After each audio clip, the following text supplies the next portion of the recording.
Gleason.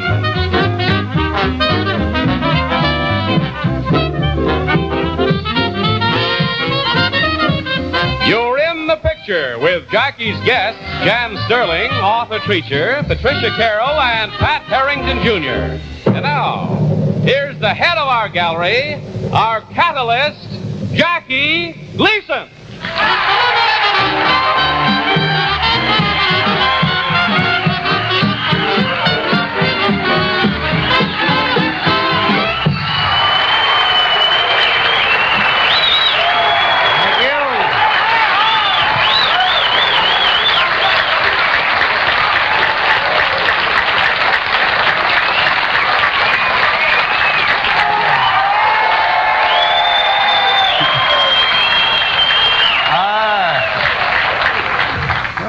You're a good group.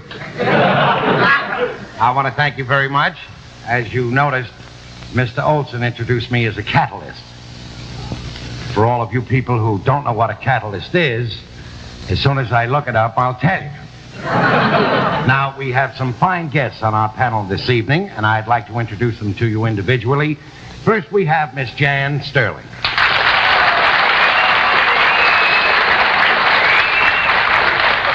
Mr. Arthur Treacher.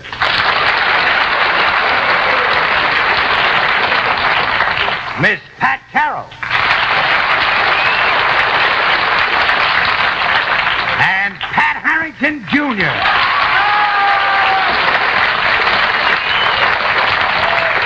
And now, before we begin our game, I would like to introduce to you another celebrity, Kellogg. Take my word for it, ladies and gentlemen. Kellogg's cereals are a good group. They bring the best to you each morning. Now, take, for instance, Kellogg's cornflakes. Over 1 million packages just like this every day are emptied by happy eaters because this one is the world's favorite. Now, if you haven't had these lately, do yourself a favor. Get with Kellogg's cornflakes. And now, ladies and gentlemen, we're ready for our game. It's a very simple game, and as soon as I explain it to you, I know you'll catch on immediately. We roll out some pictures. The panelists put their heads into holes that have been cut into the pictures. Now, they can't see what the picture is because we have a little collar under their chin. They try to guess what the content of the picture is or what they portray in the picture. Now, if they should guess a picture, we send 100 care packages in their name. If they should miss a picture, we send 100 care packages in my name.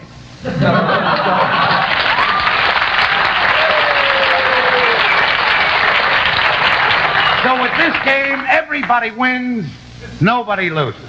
Now we're ready for the first game. Let's show the folks at home the picture.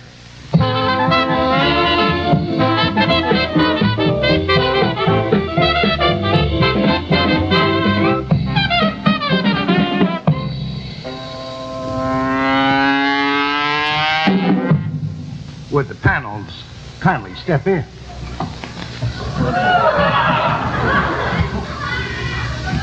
Now, there is a motley group. This happens to be a historical event. And as a clue, I might say that this is a slice of life. A what? A slice of life.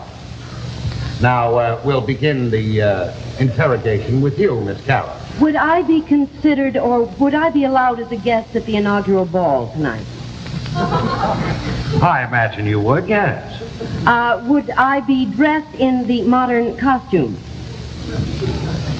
No, you wouldn't be dressed in a modern costume, no. Am I an individual character in history? Well, you couldn't be a crowd. That's a cinch. Well, I am an individual. Is my period of history within the past 300 years? I'm sorry, your time is up. And now we go on to Mr. Pat Harrington Jr. Am I doing anything with food here? No. Is You look like you're being choked by that thing. Get in a little further. Thank you very much. Now I'm suffocated. Do I have a specific get-up? You say it's a slice of history. Do I have a specific outfit? Yes, you do. Is this outfit indicate my trade? Well, if you were in the business of hair cutting, I guess it would, yes. Was that a noise? No, I'm sorry. Your time is up. And now, Mr. Treacher. Am I a man? Yes, you are, but only for a short while. Am I sitting down? No, I'll give you a little hint. You're kneeling down. Oh. Am I going to be beheaded? Yes, you sneak. Well, I just wondered. You're going to be beheaded. Is that good enough? No, that's not good enough. All right. I'd like to know, I'm sorry. But your I got time's on up. a bit, didn't I? Now we get to Jan Sterling. Is Arthur going to be beheaded by a knife? I guess you could call it a knife, yes. A guillotine? No, not a guillotine. A headsman's axe? Well, an axe. An axe? Life. Now, what you should try to get is who is going to do the job. Am I a male? Yes, you are. Am I an executioner? Well, you will be as soon as you carry this thing out, if you get a chance to carry it out. Is this done in a public square? I'm sorry, your time is up. I'll give you another clue. This probably could be the first illustration of Yankee Go Home.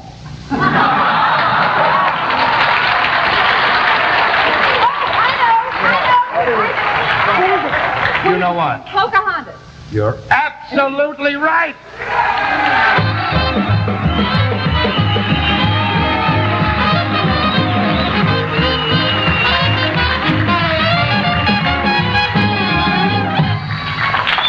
I want to tell you something. Huh? The barber shop. Could you get a better haircut than that? Yeah, no. Jan Sterling is probably psychic. We are ready for our next game. Could we let the folks at home see the next picture?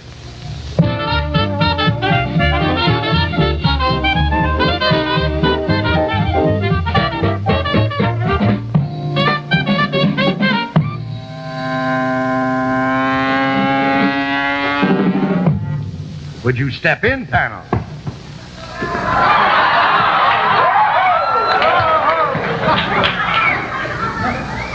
Now, this picture depicts a song title. The three of you have a good head for figures. And the other adds up pretty good, too. Now, we'll start with you, Mr. Harrington. Am I a male? Yes, you are. Quite a man. Really, yeah. Mm-hmm. Would I attract any attention with the way I look, the way I'm dressed? Well, you'd like to, but unfortunately, your attraction is being I got it, Jack. It's spots like this that you need John Daly.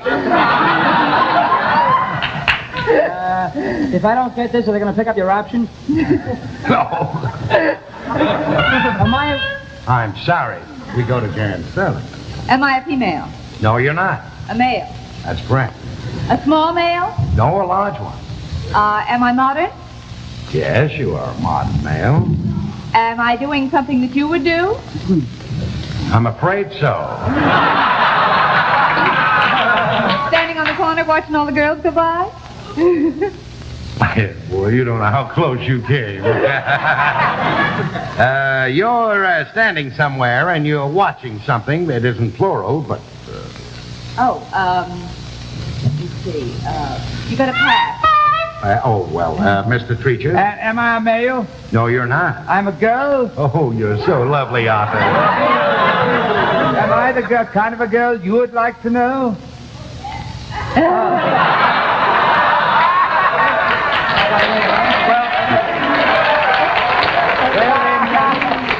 I imagine you would be the type girl that I'd like to know. That Yeah. I'm beautiful and soigné and sensual. Well, let's not go too far, Arthur. You know. Am I holding anything?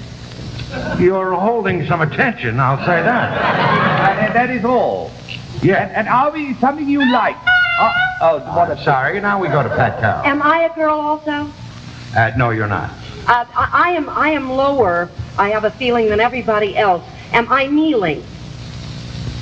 Well, your kneeling, part of you is kneeling, and the other part of you is elbowing. A centaur?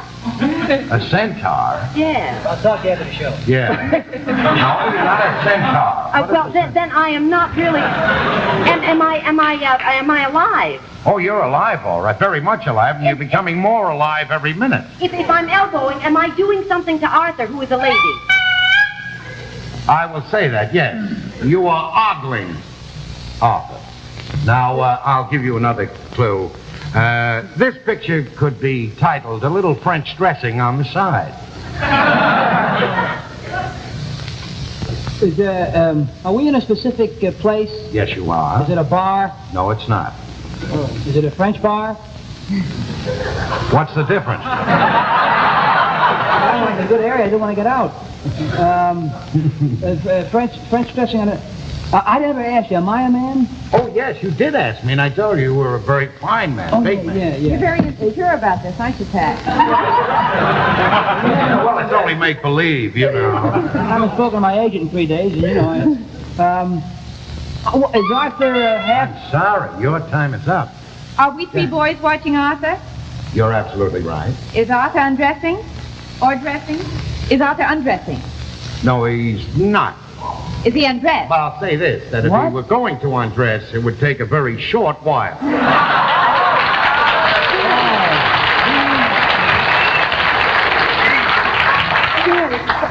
Friends. Yes. Are we in Paris? No, you're not. We're in a Well, you could be in specific Paris. scene, right? Are we watching Arthur's window? Are we? But don't forget, this is a song title, an American song. American song. Oh, Oh, American you in know Paris. this song like a bird. I know you do. I don't know. I like a bird. Oh, please, not something for the boy. Oh, no, now, don't take bird for a clue. That wasn't a clue. I just said that. Something for the My boy? manner of speech. No. Well, I'm sorry. You have failed miserably. You were three men ogling Arthur Treacher, who portrayed the girl with the itsy-bitsy, teeny-weeny, yellow polka dot bikini. And that's the title of the picture.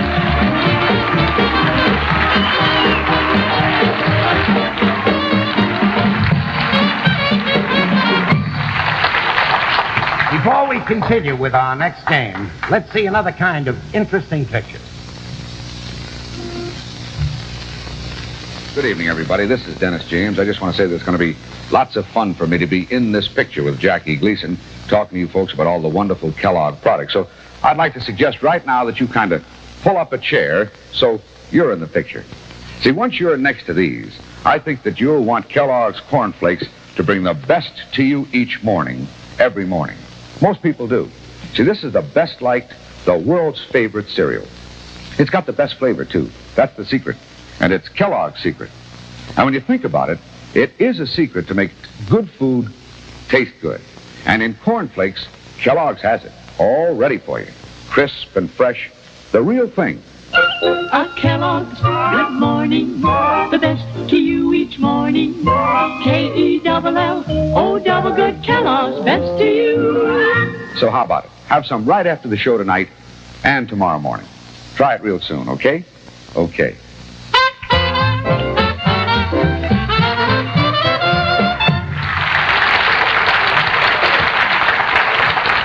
Now, ladies and gentlemen, we're ready for our next game. Will you show the picture to the folks at home?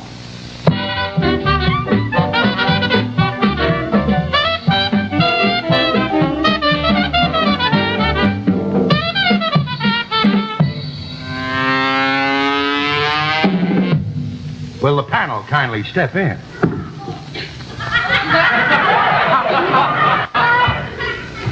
Now, this picture depicts a cultural display.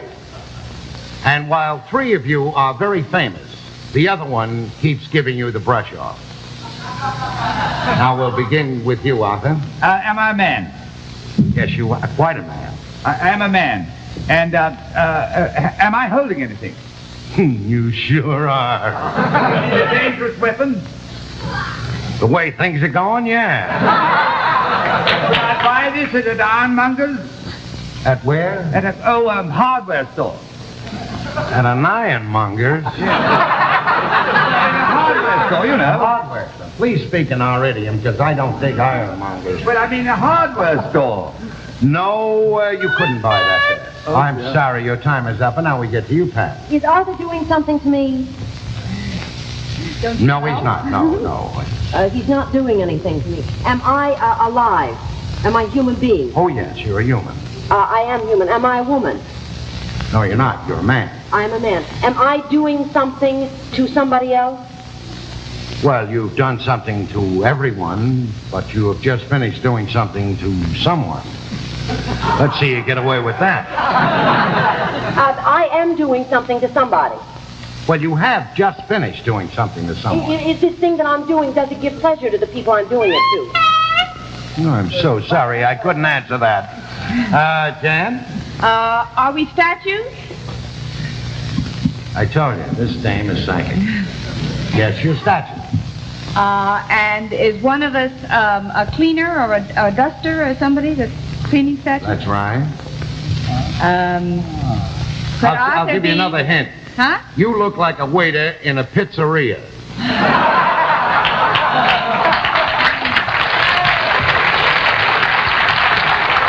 You're so close, Jan. Am I the keeper? I'm sorry, your time is up, and now, oh, thank goodness. And we get to you, Pat. Is she using the discus? Yes, she is.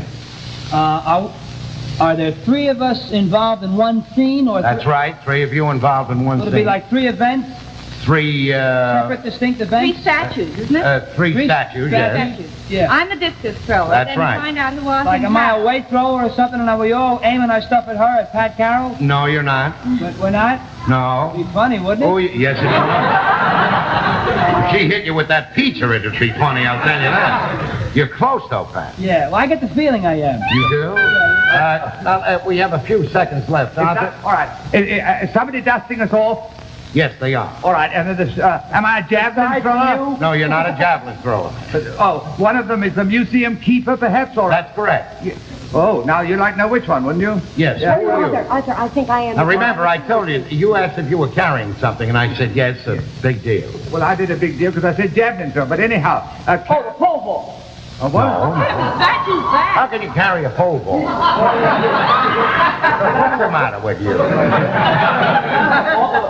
No, Well, I'm sorry, your time is up, Jan. The psychic one. Am I a female statue? No, what you said was right. Yes, You're the yes, discus yes. thrower. Oh, I forgot. Now, I just thought try I- to think what the rest discus are. thrower? She's a discus thrower. Yeah. Who's the female? Is he David? Is Arthur David? There's no female. Is Susskind associated with this? How did I get mixed up with this?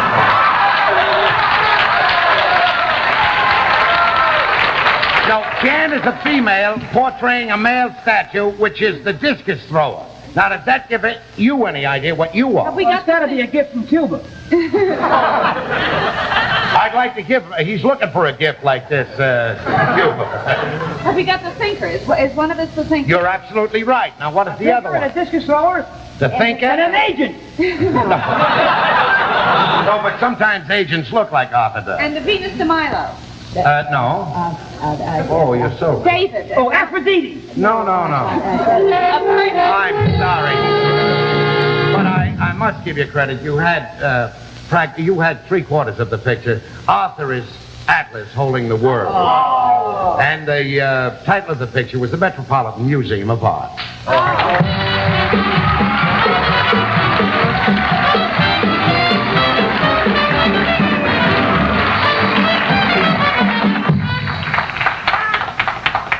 Ladies and gentlemen, next week, our sponsor will be Liggett and Myers. And I'm very happy that they are going to be in the picture with us because they make a fine cigarette that I enjoy a great deal. And I know many of you will enjoy it if you try it. This is it, L&M Filter Cigarettes.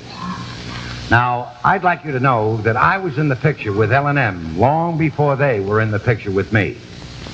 Of course, this package is important because when you go to buy L&M, you should know what they look like. But this is where the curtain really goes up. Taste. Taste for yourself just how good a filter cigarette can be. L&M is my smoke. because I think taste is great. And if I ask you to try it, it's because I think that you're going to like them too. Now, unlock some flavor. The next time, every time, reach for an L&M. They're the greatest.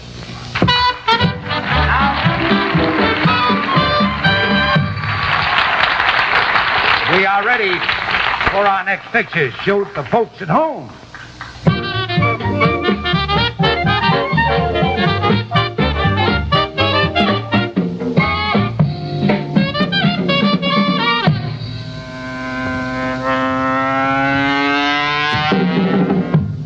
Will the panel kindly step in?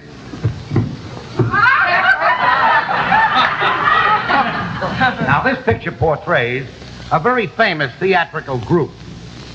And the clue I might give you is that I can truthfully say you look like loads of fun. Now, we begin with you, Mr. Harrington. Do I work in this country? Oh, yes. I'm not the Abbey players.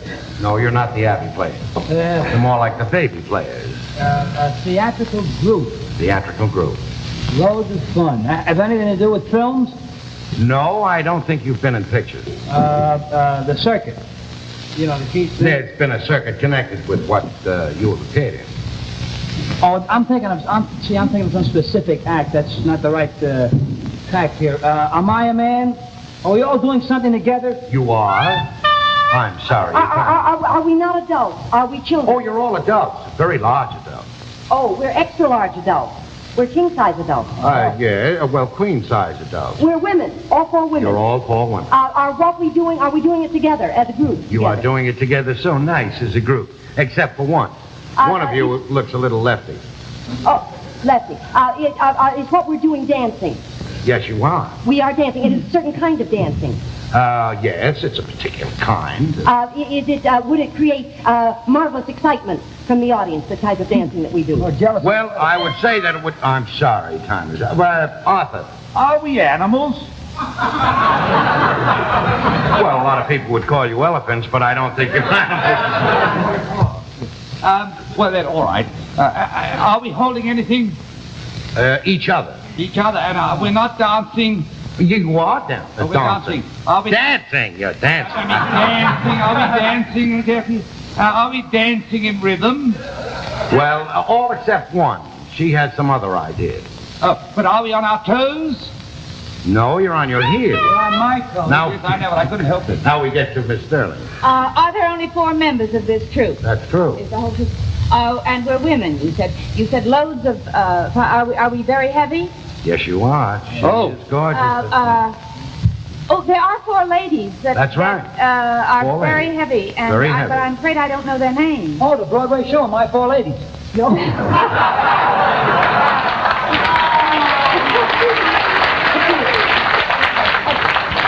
They appeared on Broadway for a very short time. But they... Ringling Brothers, Brown and Bailey, the 4 ladies in the circus. The elephants in the circus. 4 lady elephants in the circus. No, hold it. Wait a minute. All right. The Peter sisters? The No. Brother sisters. The what sisters? The brother sisters. The brother sisters. Is that an act that goes forward and backward? Watson's beat thrust. Wait a minute, you're absolutely right. Billy Watson's beat thrust is the big deal.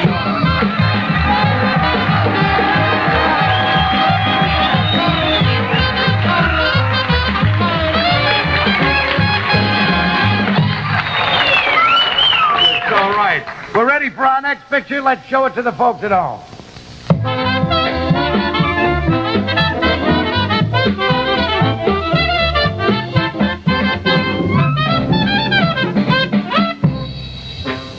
Will you take up the screen? Step in, panels. Step in, panels. Now, this is, the category that this is in is a scene taken from a piece of famous literature. And the clue I will give you is, if you don't lock your front door, this kind of thing will happen every time. We'll begin with you, Pat. Am I a man? No, you're not. And I'm a woman then. That's correct. Well, you're female. I am a female. Well, what do you mean? I am just female? This doesn't... Isn't that enough to be just female? Yeah. Want to start a whole thing about the... Well, I'm just female. Am I dressed in a particular way? Now we go to Arthur. Am I human? No, you're not. Animal. Yes, you are. Female animal. No, you're not a female animal. I'm a no, male no, animal. no, no. Don't take anything for granted, Arthur. No, I don't take it for granted. Now, all right, now you put me off. Now, hold on. You know now, do you? Well, let's get back to the... How many shows? We go on to Jen. Am I a female? No, you're not. Is a male? Yes, you are. A small male. A little boy? Little male, A little I male. said. Am I an animal? Yes, you are. Am I a puppy or a kitten? No, you're neither.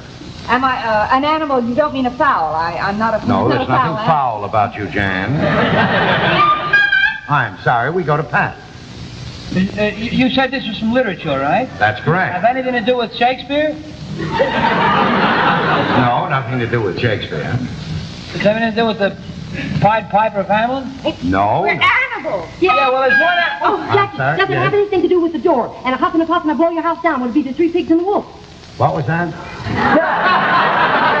About a door, and if you don't lock your door, then these people will get in, and you huff and you puff the three little pigs with three little pigs and a wolf. And pigs can be female. Oh, shut your mouth. That isn't it at all. No, it's not it. Try, right? I'm sorry, our time is up. You were Goldilocks and the Three Bears.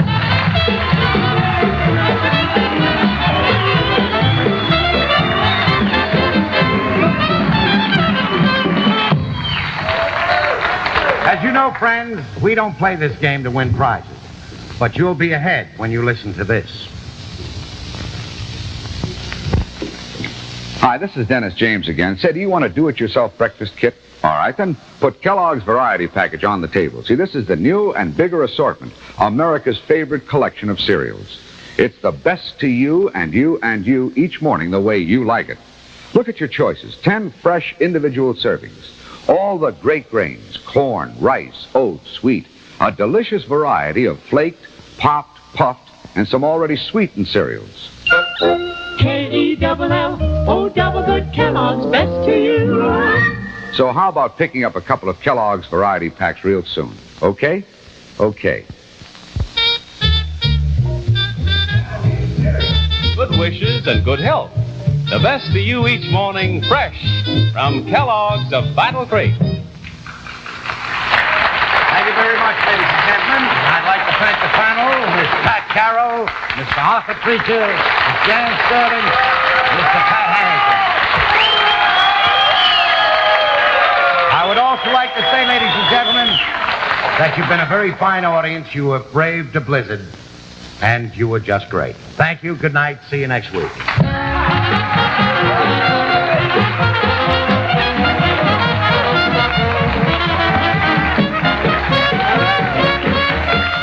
Cast off the ties of the prosaic world. Give your imagination free rein. Ahead lies the Twilight Zone, next on most of these stations.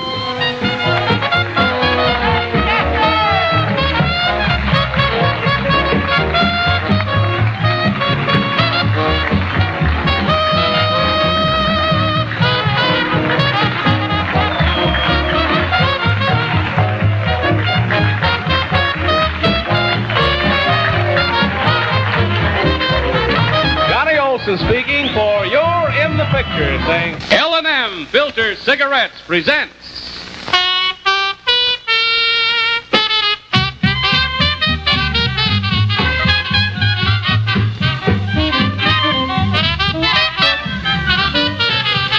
Jackie Gleason.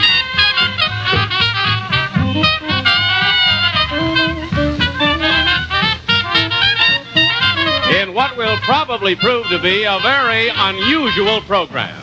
And now, ladies and gentlemen, Mr. Jackie Gleason.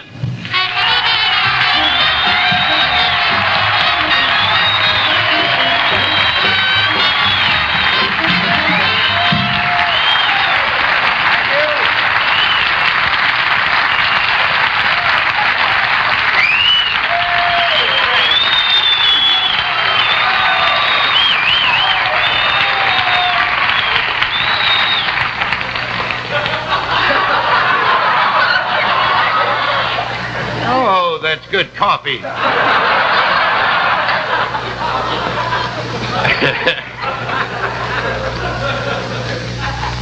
Ladies and gentlemen, I think you'll notice that there is no panel tonight. As a matter of fact, there's nothing here except the orchestra and myself. I'd like to modify that. There is one other thing. We have a creed tonight. And the creed is honesty is the best policy. Now, this program could be the most fascinating you'll ever watch. I know this, that it's the first of its kind. And could very easily be the last.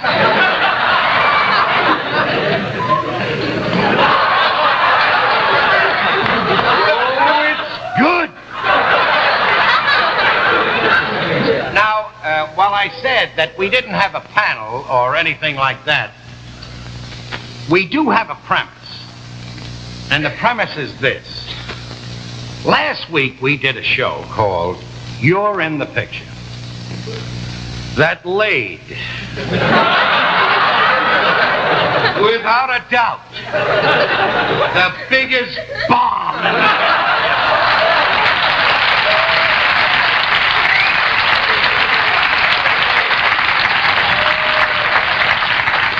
I'm telling you, friends, that I've seen bombs in my day. This would make the H-bomb look like a 2-inch salute. In our neighborhood, we'd call the atom bomb a scissor. This was, And to show you the element, what luck plays, the element of luck in success. Now, I wasn't supposed to be here last week. I was going out of town. I was going to play some golf, and I was going to watch Palmer make that 12 he got, on that hole. And somebody said to me, how would you like to do a show? And they told me about this thing, and I stayed around to do it. Now, I didn't have to be here. I could have been somewhere having a nice cruise on a Portuguese ship or something.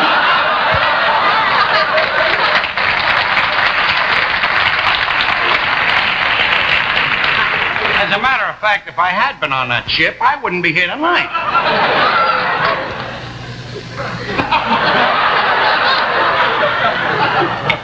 Ooh. This is a new coffee called Chock full of booze.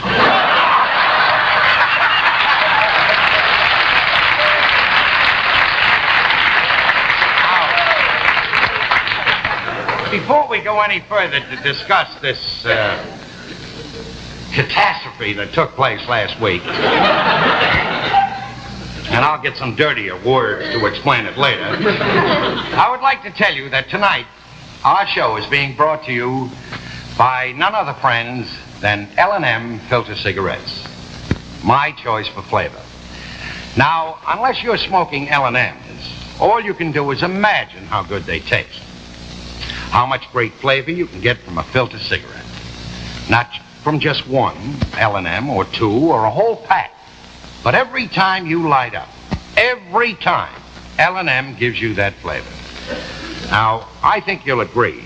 So try my smoke, friends. Unlock some flavor.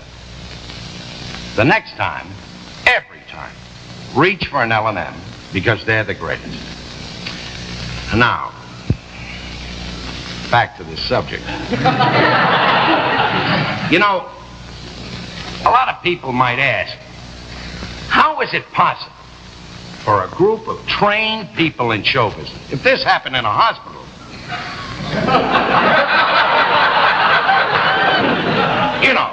if some doctors botched up a thing like this is the end, they carry him out, that's all, Charlie. Well, here we are, all trained people in show business, and the best that you can get. This is, no kidding, these are the finest people. And I imagine that in the group we had, there were about a group of 20, they had combined experience of about 300 years. Imagine. And they put this show on, You're in the Picture. Well, now I got to tell you why a thing like that happened. Whoa, that's good coffee. I mean, That's a good cigarette. Now, let me explain this to you. The facts of show business are this. Show business is a very strange and intangible endeavor. Now, for instance, put yourself in the place of a bank president. Now, suppose a guy walked into you and you were the president of a bank, and he said to you, I want to borrow $1 million because I'm going to put on a picture with no stars in it. He said, and the plot of the picture is this: an ugly butcher up in the Bronx can't get a date, and it's going to win the Academy Award.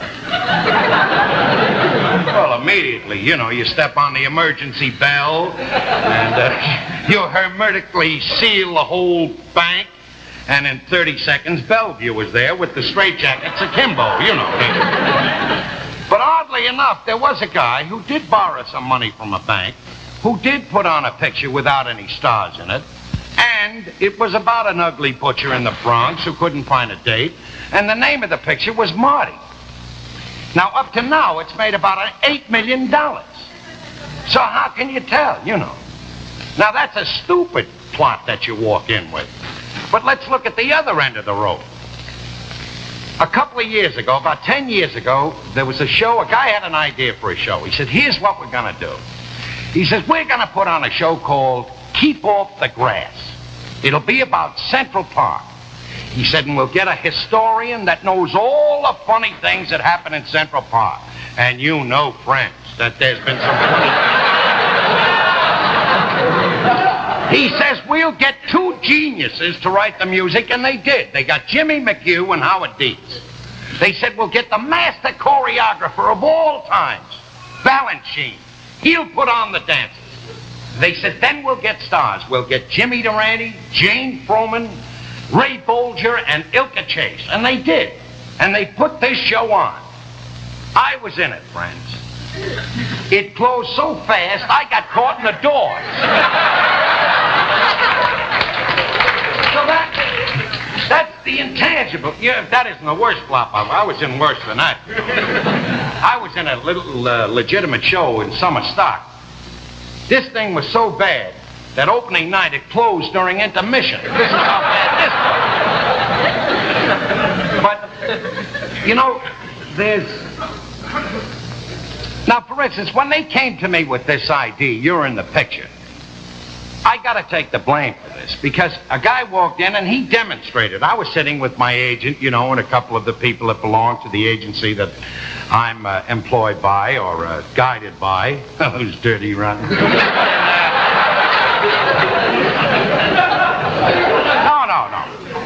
If I say, I don't mean it. They're all in it. Take my word for it. They didn't. And anyway, this guy came in and he demonstrated this game. And I want to tell you, we fell down. It was a board, as you saw last week, and everybody stuck their head in and they had to guess what the thing was. Well, we were hilarious.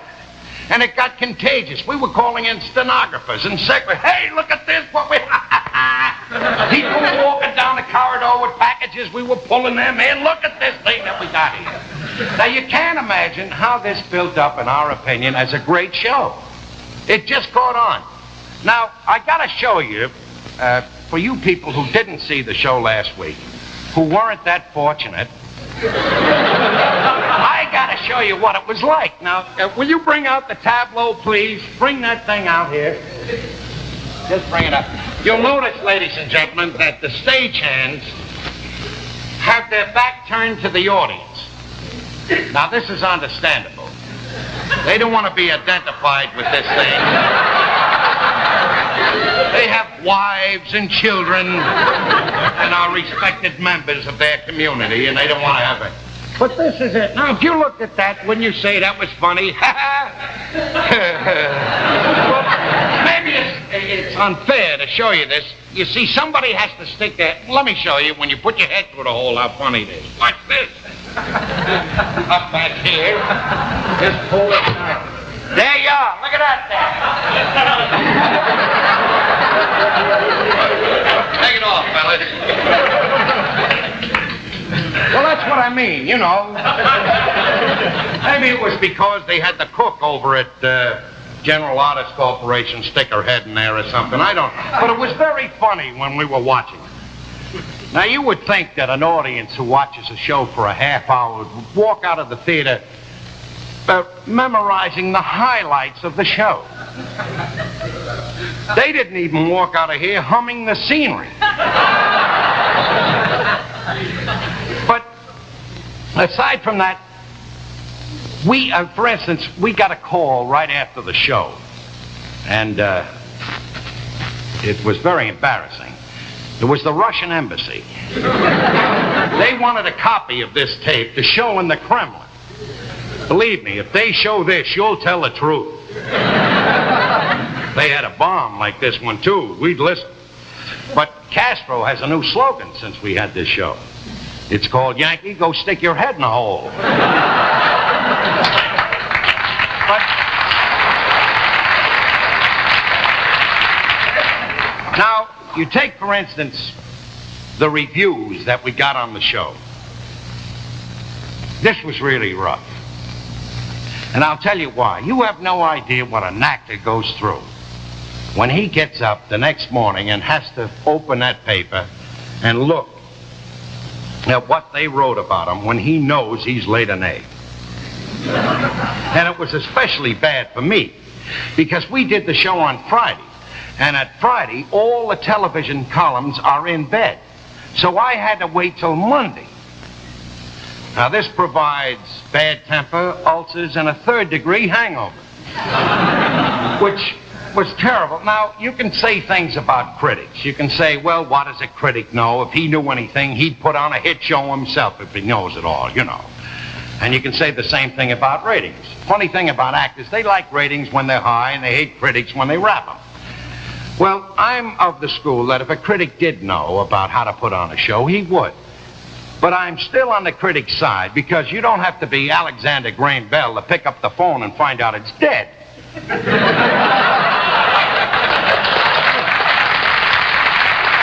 So,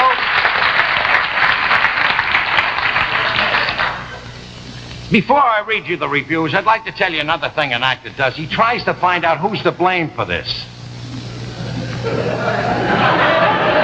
He's not. That's a cinch. So I'm sitting there grumbling to myself after the thing, who's to blame for this? I tried to find out whether it was the guy that came up with the idea. It wasn't him, because I went along with him, calling in the girls and everything. Look at this. And it wasn't the producer, because I had a little hand in that, you know. I'm very sneaky. I get in everything. The director put the show on pretty good. The writers, I wrote some of the stuff, so I have nothing to complain at. I finally found out the guy to blame for this whole thing. Just before the show goes on, there's a guy that says, "You're on the air." That is the dirty part.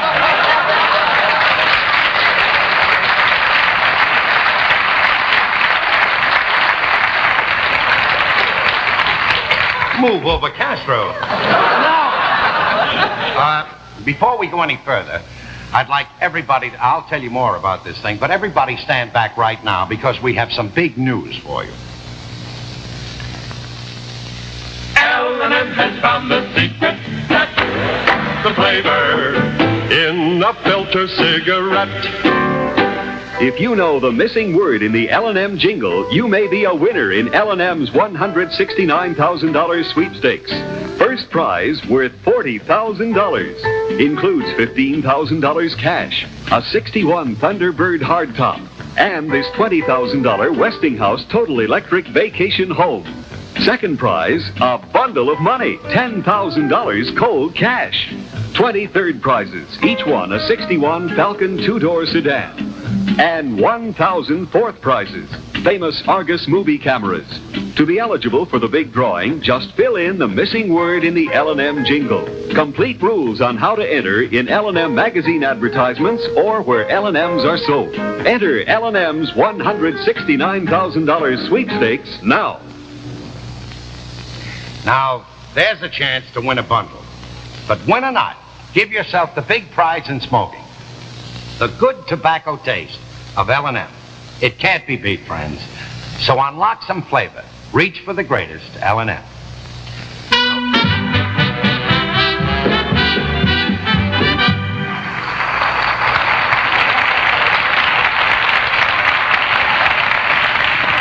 I didn't know about that extra part you had there. I'll read you something later that said about the band, which is a riot. Another thing, I told you about the guy that says you're on the air. Well, any of you people who have visited a television show know about the guy at the end of the show that goes like this to tell you, that there's no time left and to get off. Last week, the guy used a real knife.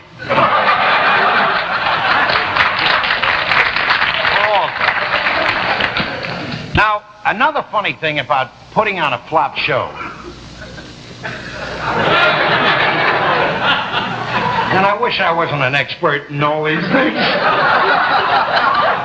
But after the show is over, you usually stand there. You're the star, and they run up to you and they say, "Oh, Gleason, you were gorgeous. Oh, you were right. I died laughing." Last week, nothing. I'm standing there alone, like I had eczema from head to foot. It was beautiful. So after a little while of standing around and nobody saying anything, I started to ask some questions.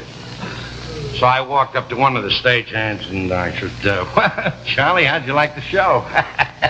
He said, "Boy, you look thin on the monitor." This is it, folks, when they say that. Another guy said to me, he said, "The curtain didn't stick once like it did this afternoon?" And I went up to another guy and he says, "We got off the air right on time." Right on time. And the only compliment I received is a guy walked up and he said, "The commercials were great." And that was ruined because another guy said they were too short. But these are the things that happened. Right after the show, my associate, Jack Philbin, came up to me. And he said, I don't know what to think of this. There's a guy on the phone that wants to sponsor a hunk of this show. And after I heard these things, like you're thin on a monitor and everything, I said, well, he must be a nut or something. He says, "No, he sounds sincere." So I went to the phone. I says, "Hello?" He says, "This Gleason?" I said, "Yep, pal, who's this?" He says, "I'd like to sponsor a little piece of the show." I said, "Well, what product do you manufacture?" He says, "Brand X."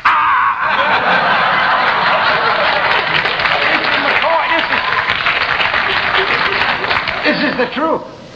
Now, after a show, especially like the one we did last week, you want to get out and get somewhere. Anywhere.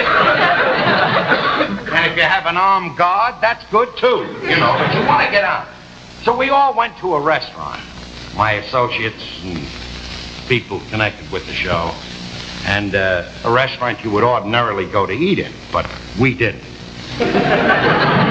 I ordered a roast double scotch, somebody else a boiled vodka. And after we had about 30 or 50 of these real steamers,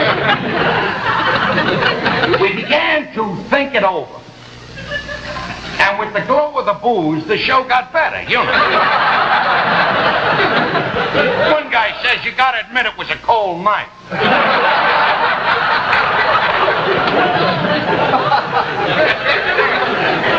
Another guy says, "Yeah." And he says, "Don't forget, a week ago it was Friday the 13th. Oh, beautiful excuse. Then some guy said, "Look," he said, "let's face it, we were following a tough show, the inaugural." That's on all day with the marching and everything. He said, "You can't follow that."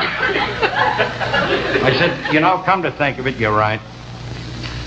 I said, "They had a misfortune during the inaugural." I said, as Cardinal Cushing was making the invocation, the lectern started to smoke. Remember it went on fire? I said, that was their misfortune.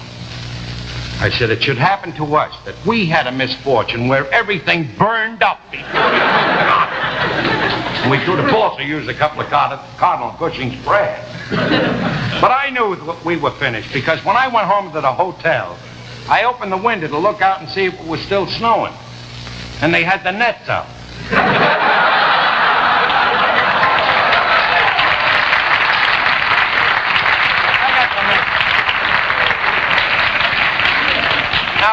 before we go on with this, and before we continue any further, let's pause for a moment for a few words from Dennis James about one of Kellogg's fine breakfast foods. Hi, this is Dennis James. I have here a delicious breakfast of particular interest to anybody watching his weight. Here we are, the new Special K breakfast planned by dietitians to give you the complete protein you need first thing in the morning, but only 240 calories. Now, this is the combination. Kellogg's Special K with skim milk makes a high-protein, low-calorie breakfast possible. See, an ounce of Special K with 4 ounces of skim milk supplies the kind of protein that keeps you going strong right up to lunchtime. A good start on your day's protein requirement, too. Now, here is the new Special K breakfast with the Special K and skim milk. You can have a teaspoon of sugar, a 4-ounce glass of orange or tomato juice or half a grapefruit, and either black coffee or tea. And there you have it. Delicious, quick, substantial breakfast with only 240 calories. So how about it? Why don't you give the new Special K breakfast a try, okay? Okay.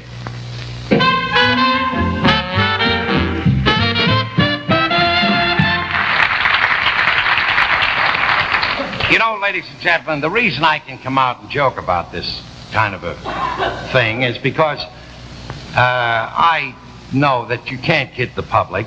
And on top of that, I've been in show business a long time, and this isn't my first flop. I got to tell you about the world's greatest flop that I was in. This contains all the dreams of an actor and all of the things you think are going to be wonderful that happen to you. And it starts like this. I was working at a joint called the 18 Club on 52nd Street. The same time I was doubling at another club in Queens called the Queens Terrace. And that was a club you had to fight pretty good to work there as a master of ceremonies. But anyway, I went on for the first show at the 18 Club, and Jack Warner was in the audience of Warner Brothers Studios, and I didn't know this. And I left immediately because I had to get in the car and rush to Queens to do the second show. Now, I had found out this later, that Warner had gone up to Freddie Lamb, who was the guy that was running the 18 Club, a fine guy, and who was my manager, because he had bought me a tuxedo. And if you think that wasn't a nice gesture, you should have seen me in those days. Well, anyway, he went up to Freddie Lamb. He said, this kid here is a riot. We got to have him. We're starting a picture in 2 weeks, and he's got to be out there. Freddie Lamb says, all right. He says, but let's not rush about this thing. Now, what do you want to give the kid? And Jack Warner said, $85 a week. He says, right, you got him. Now, anyway, I come back to the 18 Club, and Freddie Lamb says, well, pal, you're in pictures. And he told me the story. Well, I was never more thrilled in my life. You know, I was a young kid, a ham bone of all times, with a lot of guts and very little talent. And this, to me, was the tops of everything. So a week later, they see me down to the train. We're all going pretty good. And Freddie Lamb gives me $150 spending money to last me for the trip and the few days that I have to wait until my first paycheck comes. Well, I get in the train, and I'm dreaming. Oh, Clark Gable, move over. We finally get to Chicago, and if you know anything about the trains that go to Chicago, you arrive in Chicago 9 o'clock in the morning, and the train lays over there till about 4 in the afternoon, so you have to go somewhere. So I went to Enrique's restaurant where you have coffee, and I met the guys. Red Skelton was there, Danny Thomas. They were all working in town, and I got talking to them. Then we went and had a couple of drinks. Then I called up the train to see if there was a train leaving tomorrow that I could get on, and they said yes. And I watched their shows at night. We went to a gambling joint, and I lost all the money. Now, I got on the train, and after paying the porter for my bags, I had exactly $4.25 left, and 2 days on this train to California. Now, the guy is going through the train with the bell. Bing, bong, bing, bong. First call for lunch. I'm not worried about the lunch. I'm as dry as toast, you know. So I figured there's something I have to do so I don't starve to death. And I got off the train at the first stop, and I bought a whole box of Baby Roots. You know, the little candies? For 2 days. I ate Baby Ruths with the bing bong bing bong. When I got off the train, I was loaded with pimples and despair.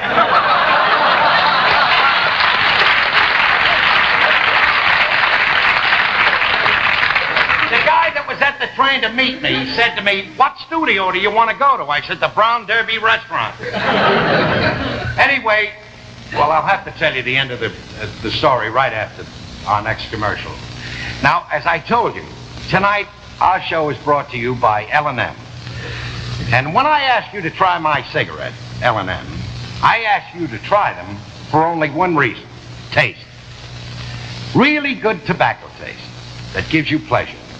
And is there anything better than pleasure in a cigarette? Believe me, I've tried all brands. And if I had my cigarettes made to order, I'd still settle for L&M. And I think you will too. So unlock some flavor, friends. Reach for an L&M. Now